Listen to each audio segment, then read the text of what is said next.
All right, well, thanks for coming out. This is my first time at the SoCal Expo. It was a great first day, good second day. We're excited to present. So, yeah, we're here. Kick it off. Part of what you heard yesterday with generational changes and succession planning links into all that is trying to engage people. So video medium is the number one way people engage right now. As you came to the conference, you probably listened to a podcast or YouTube video, whatever the case might be. Who's heard of the Public Works podcast? We got some hands in here. We got some Public Works podcasts or alumnus in here. So when I first got in the industry about 8-9 years ago, there was no place I could go online to listen to who the people in Public Works were. Yeah, we can read articles about what you guys do and all the cool stuff you guys do for the community. But if you think of the tech industry, the NFL, NBA, MLB, we want to know about the players. We want to see what their lives are like. And so that's why I started the Public Works podcast, to highlight the person behind the position. And again, you do cool projects, but I care about what gets you out of bed in the morning, what keeps you up at 3 a.m. So that's the podcast. If you never listened to an episode, go on Apple, Spotify, you can find it. And yes, I want to interview everybody in Public Works on the podcast. It's going to take me a whole life's work to do, but we can start today. Appreciate you paying attention. But if you want to be on your phone for a second, you can go onto YouTube, look up the Public Works podcast, subscribe, share, all those things. You can like all Joe's videos and not like mine. It's okay. But let's just get your interaction there. Part of what we talk about a little bit, I think, on the Public Works podcast is just raising awareness for Public Works. You have a little note on here. It's Public Works is first responders. That's a national initiative. We're also working on that at the state level as well. So with that, we want to jump in and talk to you today about succession planning. You probably know a little bit about it, but we're going to at least create a dialogue today, give you some points to take back with you. And I like this analogy that succession planning is like a tree. When's the best time to plant a tree? 10 or 20 years ago. When's the second best time to plant a tree? Right now. Same thing with succession planning. 10 years ago would be the best time to start it. If you haven't done it though, right now is the next best time to do that. For sure. All right, next slide. Who in here feels like they have a cohesive succession plan put together? Raise a hand, head nods. We got some shaky. Let's get them up. If you guys have a succession plan, I want to know about that. You got to have one, Arturo? You guys have one? Okay. And Diamond Bar, Carson? Okay, yeah. Good. So I like to define things. I found the definition for a succession plan: a deliberate plan for who will step into key roles when leaders leave and how they'll be prepared to succeed. When one person leaves, no matter what the circumstance, somebody else has to fill those shoes. And that's what a succession plan is conceptually, is that you know who is next in line and will they be prepared to take over that next role. So here's a few stats. This brings some credibility to what we're talking about. You might like Joe and I, but you might not. That nobody else might know, or why would you believe us? Well, here are the statistics to back that up, right? 40% of the companies expect major transition going on soon. That's not a new thing. That's been happening for the last 5 or so years. You hear about the silver tsunami and these types of elements. Joe talked about this a little bit, but that loss of critical knowledge is important. You all know this. So there's a couple concepts here. One, there's knowledge transfer for just what's happening within your groups, whether it's operations and maintenance, whatever it is, transferring that knowledge of what needs to be done on a daily basis. And then there's that leadership development. Who becomes your next supervisor, your next manager, your next director? So that can create service continuity challenges. Obviously, if the person leaves that had all the knowledge, I think the speaker talked about that at lunch yesterday with the accountant, that person leaves with 30 years of knowledge. If you haven't planned for that, it's going to be difficult, right? And so how do you think about addressing that? Well, 50% of the companies surveyed said it's very important. So the other 50 probably thought it was important, but maybe it didn't rise to very important. 61% lack formal plans. So that means 39% have them. In the room here, we had about maybe 10% to 12% that had those. And then there tends to be a mismatch between urgency and action. So what does that mean? Well, everybody thinks we need it, right? The other people in the room probably felt we need this, or they're worried that they didn't have it. That's an urgent issue when you think about it, but that doesn't always translate to action in the company, right? Or in your government agency. A lot of priorities. How do you get that one to the top? All right. So who in here is retiring in 5 years or less? Okay. Got some hands going up. Who, 3 years or less? Yeah. Anybody in the next 365 days? Succession plan. That's what I need. All right. So this right here, this is Larry Holman. So again, to give you an idea of what I do, I go from city to city, utility to utility, and put all their best practices, all their institutionalized knowledge, that tribal knowledge, all the how-to training on video. I put it in software, so if they hire somebody new or want to use it as a refresher, they can use those videos to be able to train themselves up efficiently. So this right here is Larry Holman, City of Houston. They contracted me to go out and get everything that he knew. He's been with that city for years and years, and they knew he was retiring. They knew that Larry was leaving, and I guarantee if I FaceTime Larry right now, he's probably on his boat out fishing for, I think it's redfish in the Gulf or something. You familiar? Okay.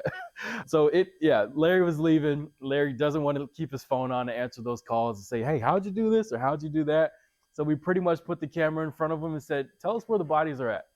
Tell us some things that you know that most people don't know in your department. Tell us some of the tips and tricks and all the little quirks, because we know once you get into an operation, you find out maybe more efficient ways to do something than the manufacturer prescribed. You guys know how it is. When a truck is 5 to 10 years old, that truck gets its own personality after a time. Like the different things that you hang on it, the different, like all the zip ties that you guys use and the duct tape that we use, everything gets its own personality. And Larry was one of those that I came out and took all that information from his brain and made it make sense for somebody who was going to be stepping into his role. And that's just an easy anecdote. I'm a big person of identifying the problem and providing a solution. Please, if you haven't thought about it, do exit interviews internally. I know it's never fun to hear that you guys should have did this better. You guys need to figure this out because I'm leaving and this and that. Once you get past all that, they will tell you what all they know and they feel like other people should know. And you can keep that kind of content around. If you don't contract with me, you can keep that kind of content around and use it for the training moving forward. So there's one example. Here's a couple other ones, just so you know, you're not the only ones dealing with this. For Caltrans, we're in California. We all know that agency. They recommended pilot programs in a scaled approach. So meaning you don't have to just start at the top level, just start where you can. And then also seeing succession planning as a system issue, not just a director or an executive level issue. So people think about the top, who's the next CEO, who's the next director, but think about the entire system. Secondly, in Washington DOT, they mentioned that 42% of their permanent full-time employees had the possibility of retiring. So 42%, think about that. And 20% were considering probable retirement. So 62% either retiring or considering retirement at a single point in time. This was in 2022. So that was a big deal. And then for Washington County, not to be confused, Washington State, Washington County in Oregon, they responded to a survey saying they expected half of its workforce to retire within 5 to 7 years. So if you're not planning, you're going to be stuck with this regardless if you want to or not. So important, just some more background and stats on that. So I'm going to talk to you a little bit about kind of local agency side and then more specific to public works. So having spent 20 years here on the local agency side, nobody or no agency usually has an extra position to do succession planning. Let's put Jim in that position for a while to learn, do whatever he can do, whatever he can understand, and then eventually he might be able to promote or apply for that position. You usually have vacant positions which have a specific need, but you don't have extra positions. So that's a challenge for local agencies. Also, you have this perception of unfair, right? So if Jim got to do that, but John didn't get to do that, John and Jim are interested in the same position, John might think it's unfair, right? Jim had that opportunity. He had a pathway to success. I think I'm more qualified. He has a head start. But for the agency, it's better to give somebody some tread on that than nobody. So how do you work that out in a local agency? I'm giving you challenges. We'll talk about solutions in a bit. But also, and this is a bit generational too, I'll do that extra work and training and interim elements, but pay me more to do that, right? Well, in a local government setting, that's difficult to do sometimes, right? You just are doing more with what you can. Can't pay everybody extra all the time. It gets to be difficult. So can't give up what you're doing currently too, right? If you're already understaffed, how are you going to take Sally from her position and have her do an interim role or train or whatever when Sally still has all those duties to do for her full-time position? Those are some of the challenges local governments. Also, not easy to rotate at higher levels because things can get more specialized. So if you think at the top level, if you have a chief financial officer, chief operations officer, chief human resources officer, sometimes hard to rotate those folks because what does HR know about finance or vice versa? Public works, maybe as you get down some levels, you can think about that, but rotation's a good way. to have people doing full-time jobs, but just getting a broader experience. Upper levels is more difficult. So limited budgets to do all this stuff. Maybe you want to do training. Maybe you want to set up that extra position. Nobody has extra money. You're in the budget process right now for all your local governments. I've heard out in the lobby the last 2 days, people dealing with last minute urgent issues with their budgets. Nobody ever has more money. And then if anybody has unions in their organization, right, try to do something creative with your staffing or positions or whatever. Generally speaking, all the good that unions provide, they like a peanut butter approach. Treat every single person the exact same way all the time, regardless, good, bad performance, doesn't matter. So when you try to help from a development standpoint, sometimes that can be a challenge for your partnership there. Just things to recognize. Now, more specific to public works, plenty of leadership vacancies around the country, right? Every time we hit a milestone, whatever that government agency's kind of magic retirement date is, boom, 20% gone, 30% gone. So that's an issue. Then you lose that institutional knowledge. That's an issue at all levels. Obviously for public works, your boots on the ground, you're providing services every day. You lose one person, not only do you lose the workload, the work capacity, but you lose the knowledge. Some of these roles are very specific and hard to fill. So if you're not prepping your next group or external candidates or whatever the case may be, when that highly specialized position comes open, difficult, right? Especially if that position is key to what you're trying to deliver. Obviously, disruptions to your operations. The public, they don't want to hear about your succession planning process. They don't want to hear about lack of positions. They don't want to hear about funding. They just want their road paved, right? They just want the weeds pulled, whatever it is. That's a challenge. You're already at capacity usually, and then limited empathy. I just talked about that. They don't care. It's not that they don't have some sympathy, maybe. They are people. But when it comes down to the issue, they're not empathetic on what the issue is there. All right. All right, who knows the guy on the left? Tom Brady, right? Who knows the guy on the right? That's Drew Bledsoe. I love using this dichotomy in my presentations because it makes so much sense for operations. So Drew Bledsoe was a starter for the New England Patriots. Tom Brady was the backup for the New England Patriots. Drew Bledsoe was supposed to be the guy. He was supposed to be the guy that was going to take him to all the Super Bowls. Everybody loved Drew Bledsoe. He's a great quarterback. He had the pedigree. He was the guy. One night, Drew Bledsoe dislocates his finger, has to come out of the game. Unfortunate, right? But guess who was behind him? Gisele's ex-husband. When Tom Brady got the starting position, the rest was history. Not sure if you're a Pat Mahomes fan or whatever, but Tom Brady is the GOAT. Best quarterback ever. So many championships, all these records. He's the guy. The problem was that we probably would have never had a Tom Brady if Drew Bledsoe didn't go down. Because you know how things are. And again, I played sports. When you first get to, like when I first left Pittsburgh, California, got a scholarship at South Dakota State University, they said, we're going to bring you on. You're going to play. You're going to do this and that. Everything changes when you get there. They put you third on the depth chart because you're 18 years old. You're playing with 22-year-olds. They know the system better than you. So you're sitting there. You're on this bench. You're like, gosh, I just want to be able to get out there and show what I can do. But year one, year two, you're riding the bench. Year three, you might get in some starting reps. You might crack the starting lineup a little bit. Junior year, senior year, you should be starting by then. But as a backup, you just want to show off what you can do. So Tom Brady got in there, and he showed off what he could do. And I say there is probably a Tom Brady within your department right now that is behind a Drew Bledsoe. And it's none of you in this room, but we all know that person that knows everything, but nobody likes that person. They could be that curmudgeon that, I don't want to tell anybody anything because it makes me less valuable. Or I don't want to give up the keys to this process because if somebody, I got some head nods over here. I don't want to give up this process because if somebody else learns that they can take my position and they're going to boot me out the back door. And again, that Tom Brady is itching and scratching and clawing to be valuable to your team. So think about, and I like the concept of special teams. Special teams is a third of football. You got offense, defense, special teams. Most people get up and go to the bathroom when the punt team rolls on the field. Most people refill the chip ball when the kickoff team is coming on the field.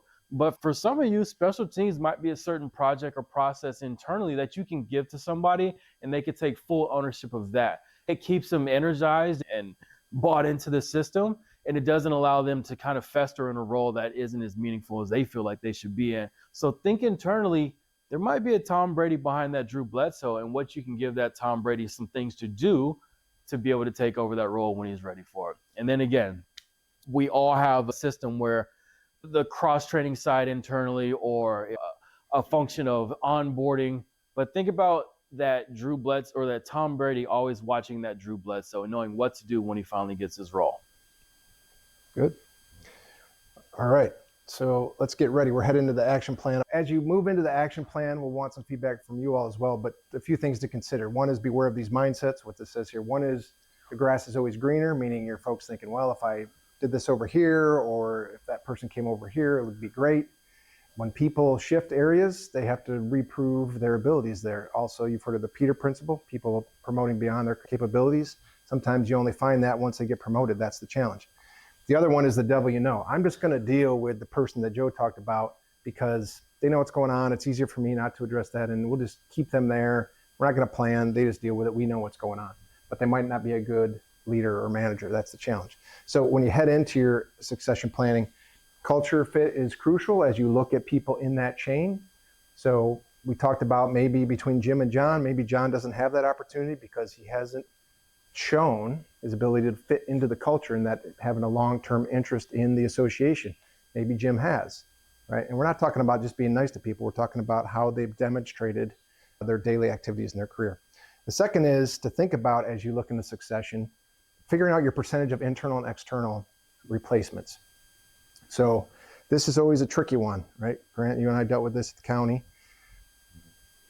Sometimes when you talk to your staff, they say, fill all of your positions for promotable positions with internal candidates, because that shows you're championing the culture, championing the employees. So fill all of your promotable positions with internal candidates.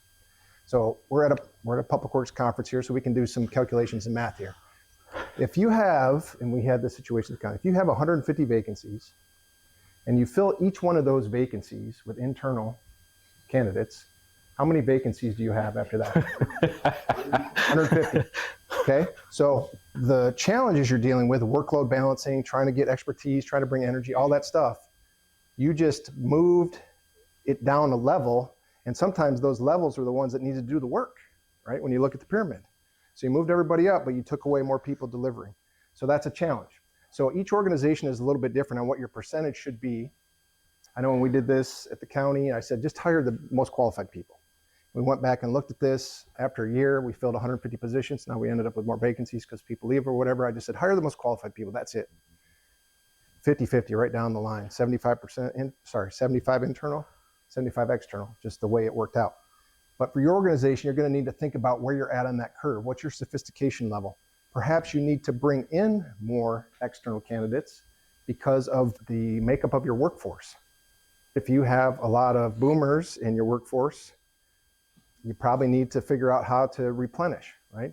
If you have a younger workforce and you can develop them, maybe your percentage is different. Okay, so some of the things to think about as you look at your action plan. They're both listed as number one, but one's number one, one's number two. What's another way to train those folks up, Joe? All right, so you're familiar with just-in-time production, right? Just-in-time production, if you're not familiar with it, a factory doesn't make until you order it, right? You go to McDonald's, they got those burgers sitting on that hot rack ready for you. It's already made, it's already warmed up. They just hang it out the window for you to pick it up in the drive-thru. But when you go to a restaurant, you order a salad, they got to get the lettuce, tomatoes, the croutons, they got to put it all together when you order it. That's just in time. So I came up with, I guess I coined the term just-in-time training. If your water heater goes down at your personal residence, what do? You go on YouTube, watch a video, how to fix or operate it.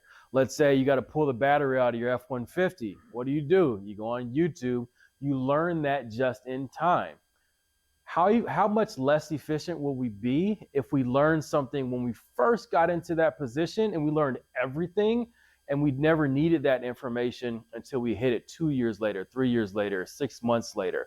Think about all the stuff that we have in our brains that we don't really use all the time. And so that's why I come up with the concept of just-in-time training, is that every city, every utility, every agency, county, wherever, you should have a training system in place to where if somebody's going to be doing a process, you could say, hey, here's 2 videos that are attached to this work order that will walk you through exactly how to do this. or here's a video SOP or a written SOP, whatever. You want to have that so when they go out to do that process, they can get that knowledge just in time so they can do that process. Because done are the days where I think we can hire somebody who knows everything about everything within our utilities or agencies. I'm nationwide. I'm always on the ground level with the orange and yellow vest.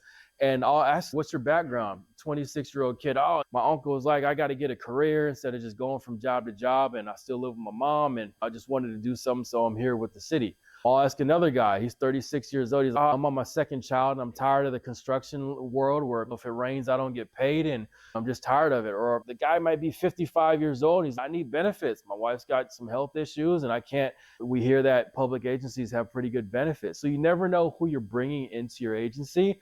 But you will know that they can do that process if you give them whatever information they need to do just in time. Yeah, good point. Another little element of this I think is interesting. You don't usually see it in training, but I would call it component training. So just in time for a component. So if a job has 10 components you want to train on, you hire somebody because they're an expert in one of those areas. Do they really need to sit through a 2-hour training if they are the expert on it, right? Maybe they focus on other areas. So something to think about. All right, so more on your action plans. So this is getting into the detail of how you can deliver. So the first is you want to map your knowledge. So who has it, right? Like the accountant we were talking about yesterday, or the people Joe was talking about, who has it, or is it a process that has it? How are we making sure that knowledge is accessible and continuing to be accessible after we have a changeover of a portion of the workforce? So mapping that out. Second is identifying those risks to that knowledge mapping, right? So do we need a new technology? Do we need to do a formal knowledge transfer with the guy from Houston, for example? Creating those risks. What's the big thing that would put your agency in jeopardy? And then third is implementing development planning for your people to then be ready for those succession elements. So it's a high level. But when you're doing that, you want to look at individual development plans and try to specialize those for each person because of what I just said earlier, that different people have different experiences. So you don't need to have them focus on development if one of their main job functions is, or they have experience from a different job doing that. Focus on filling in the areas where they might need help. And then finally, one of the things that's important on that is exposing people with opportunities. You've heard about, we'll take the younger folks along to a meeting. Well, that's part of it. But if you actually have that group action some things, that exposure will be more meaningful for them. And this is recommended to happen on a 3-year rolling plan. It's hard to develop people with kind of complex, especially local government agency functions, politics, all those things. So think about it in a 3-year rolling plan where you set up a development plan for that person, and then within 3 years, they're ready to promote, or they need more development, or maybe they cross over into another position. But you got to keep it going, 3-year rolling. I want to touch on the knowledge mapping. So one of the most simple things you can do in that morning rodeo, if you're on the operations side, before you send the guys and girls to get in their trucks and go and do their job, is just take a quick poll and say, hey, what are some things that you bumped your head on in the first 2 years of being here that you wish you could have learned in a training format? Or what are some things that the person that's sitting next to you knows that you wish you can get better at?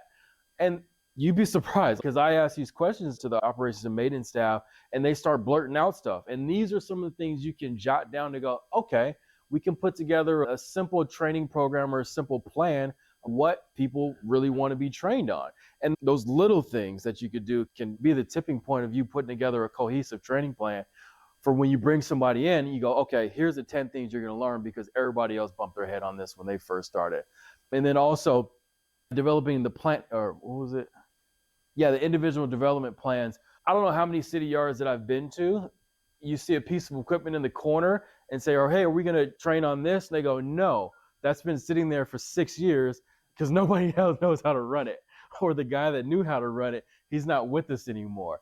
And so, again, that exit interview, you ask everybody who's leaving, say, hey, what are some things that you crushed it at in your department that you feel like a lot of other people don't really know? And you'd be surprised. People just open up and they start blurting out everything that they, and again, it's male ego. We want to talk about what we're good at, right? So of course they're going to tell you, write that down, and now you have a cohesive training plan. Okay. All right, so this right here, who knows what this is?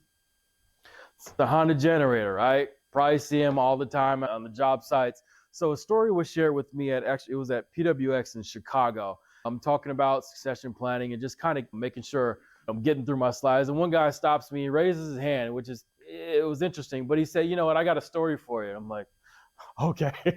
Like, where is this gonna go? So he said, I was on a job site. He was in the Carolinas. I was on a job site, and he said, there's this youngster on the job site. He was brand new, about 2 weeks in. And the crew lead said, hey, youngster, can you go and get that generator and get it started for us? A young kid went over to the generator, and the crew lead, he was cognitive enough to know that, like, so he's looking at him in the side of his eye, and he could tell that the youngster didn't know how to operate the generator. And then when the youngster came back and was like, hey, boss, I don't know how to operate it. And everybody else, guess what they did? Started laughing at him, making fun of him. And he said, you could see the life leave this youngster. He said, you can see his whole countenance change, his whole energy change. Because again, who wants to be that guy on a job site? Who wants to be the person that doesn't know how to do what everybody else knows how to do? Of course, I say that if he could go over to that generator and scan a QR code in that generator, and it gives them a 90-second video on how to do the choke and the pull string and the on switch and make sure there's fuel in it, and he could actually operate that generator and get it going, he could walk back to that job site with his chest out. I'm a firm believer that competence breeds confidence. So when somebody is competent at doing something, when they know how to do it, and they know deep down in their knower that they can do it, they're going to be more confident to show up, give good energy, be a good person to play with in the sandbox. If my wife asked me about something electrical, I don't know electrical. I just bought a multimeter like 3 weeks ago for the first time. But my thing is, if she asked me about the trees in the backyard, I'm pretty decent at that. If she asked me about something woodworking, I'm pretty decent at that. And I have confidence because I'm competent at it. And I think there's plenty of those micro situations on your job sites or in your crews that if somebody was a little bit more competent at it, they'd be more confident at it. And just think of what that could do to the whole energy and attitude of the department. Yeah. I wish I would have had YouTube when I was starting in construction when I was young, because the crew bosses, they used to have fun and they would send me to the truck to get a sky hook or a pipe stretcher. And those things didn't exist, right? I didn't know. Anyway, so here's how to think about those employee development plans, whoever that is. These percentages can change based on your folks, but 70% on the job. So as you do that rotation, as you think about that knowledge transfer, that development plan, try to get those folks on the job training, in the situation room, helping make some decisions and understand why those are made. Difficult to do because of all the things we talked about before, but here's your action plan. Secondly, have them work with other groups, right? 20% of that to build those relationships and then get feedback on how to work together, right? At a different level, like at a leadership level when you're expected to remove obstacles, make decisions, get things moved forward. And how many of you in a local government agency or city agency, somebody goes, well, how does this happen? Oh, we know we got to call this person, right? Or we know that person in finance or that person in procurement or that person in HR. We start with that person because we have that relationship to move something forward, right? So 20% having them do that, and then 10% formal training, like figure out what you need to know to fill your knowledge gaps to look at the next level or the next opportunity, okay? And for your agency, how those things get done will be unique, but those are some ways you can get started. Some of this has to do with hiring, right? I talked about that earlier. You're going to likely have to bring in people to fill the vacancies, right? The reason why you need succession planning is there are vacancies created, right? So we can't be afraid of talking about hiring because there are less people than there are positions. That's why we need to have succession. So when you're thinking about that, think about your percentage. I gave you an example earlier where it was 50% at that time. That percentage changes depending on the sophistication of your agency, as we said.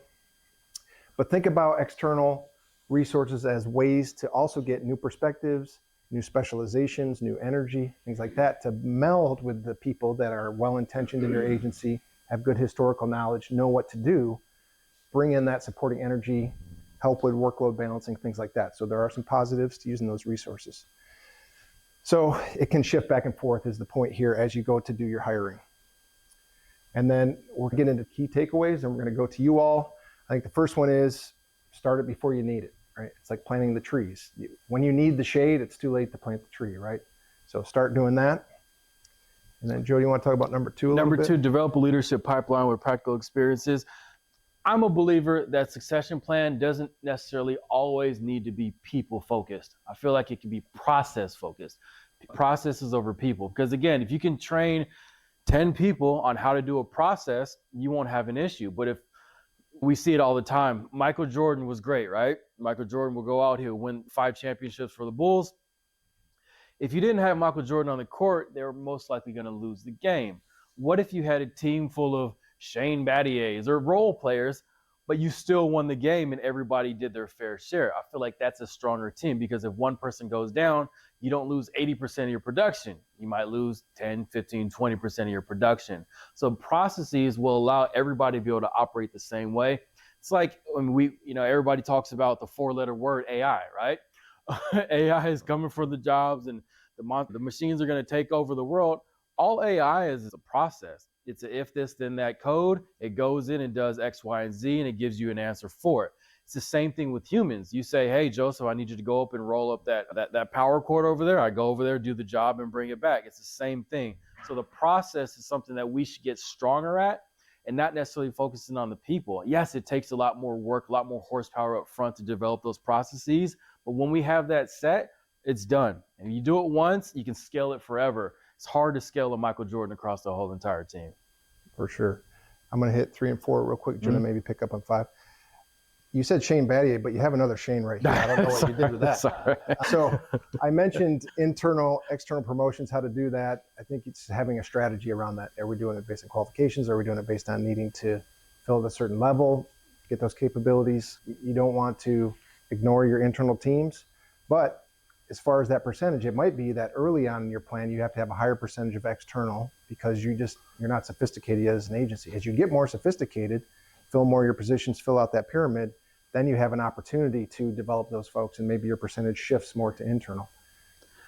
You're starting everybody at a different place, right? So don't feel bad that you have to maybe hire more externally or use consultants in the interim, because you're starting at a certain point. Then after years of focusing on this, then it is on your shoulders, because you had an opportunity to do this, and then your percentage can shift and you can do more internal promotions, okay?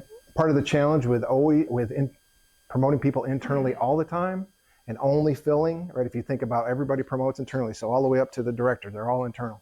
The only people you're bringing into the organization are your entry-level positions, okay? And so they're not going to have probably a ton of knowledge and expertise to add at that level. Then what happens? They're going to get trained up in what happens in the field, what happens with the generator, whatever, right? They're not going to get maximum effectiveness there training. Okay, secondly, this is critical. Still have open and fair selection processes, even if you have a succession planning program in place, okay? Remember Jim, the example I gave you earlier. Jim went through the leadership development program. We did knowledge mapping, we did individual plan for him. You still have to have an open and fair process so that John has an opportunity if he makes it, or maybe there's an external candidate that can help your organization as well. There's not a right or wrong answer, black or white, it's all gray, but you still have to have an open and fair process, because if you end up saying people are pre-selected, unless you make that known, you're going to reduce your candidate pool and interest. People are just going to say, I'm not going to apply for that because it's already set, right? John's already getting it. There's no reason to waste my time. Now you've hurt your culture instead of improving it. So it's still important to have those, especially for leadership roles, because if people promote internally without any competition, they are now supervising their peers that were their peers, right? And they're going to have limited respect to start off that job, because their peers are going to say, well, they just gave you the job. You're no better than me, right? So you have to compete them in most cases to help them get a good start. If they're the best in the country, they're the best in the country. Right, Joe? Document critical knowledge and processes. I love the adage of document versus produce. Document means you are capturing something as it is happening. Production means you are making it happen so you can capture it. When I go out in the field, I say, hey, I don't want a script. I just want so-and-so to be able to do what he's doing, and I will film that. Because again, when you watch a video on YouTube, who wants that pristine environment where the guy's got this nice white shirt on and they got all the lights and everything, and it doesn't relate to what you're doing out in the field. But when you can see the person you sit next to in your morning rodeo, he is out in the field doing a lift station PM check. Now it goes, oh, I can see it, I can hear it, I can feel it. I know what he's going through in that situation. And again, I'm biased to video. I feel like video is the new medium. we all will watch a video versus going to our supervisor's office and find that 4-inch thick binder that's on that little bookshelf behind his desk, and that room is usually locked, and look at the ops manuals or the SOPs. I get it. Most cities were mandated to come up with SOPs. They did it. They put in those binders, never to be seen again. But a video, if somebody could watch, again, a 90-second, 3-minute long video on how to get something done that's documented, I feel like that will get the message across a lot better, a lot more efficiently. All right, I'm just going to wrap these last two and then we'll go to questions. But this one here about creating those deliberate development opportunities, remember the percentages, the 70%, that's trying to create those opportunities for on-the-job training for the people in your succession plan. So important there to get them ready. And then the last one is being clear about what it takes to get to that next level, right? Demonstrating mastery in certain things or the ability to take those on both for your internal and external candidates to make sure those processes are fair. This is a layout of a plan. We're hitting 0.01% of succession planning. I do recommend you get external resources to help you with this because you're probably public works professionals, right? And you don't want your succession planning experts going in and fixing your generator. So bring in some help, right? And those people can focus, put the plan together, then you all can exert the energy to create accountability to get it done. Okay, with that, questions on this. So we talked about people versus processes. Joe explained kind of his thoughts on that. It can be both depending on your organization, but you definitely want to have a process in place that helps your people, right? I'd like to hear some anecdotes. I'm sure some of you are solving for this already. Let's hear about it. Go ahead. Yeah, how do we do? I think we're right on time. Amazing. Thank you guys so much. Please help me thank the presenters. Thank you. All right. Here we are. Joseph here, Public Works Podcast. Shane here as well. All right, so you just watched some cool content. All we need from you is to hit the like button, hit the subscribe button. It helps us get the message out. It helps us propagate the gospel of public works. So if you have free time, which you probably have 2 or 3 seconds, hit that like button, hit that subscribe button so more people can follow us. That's right. All we're trying to do is highlight the public works industry. That's it. Make those professionals trying to improve your communities look good and raise awareness and credibility of public works. Yes. It's easy to do. Once again, thanks for watching. If you have any content ideas, if you have any questions, please put them in the comments, and Shane or I will answer them within a week of you putting it in there, and we'll get you the answer that you need. Thank you very much.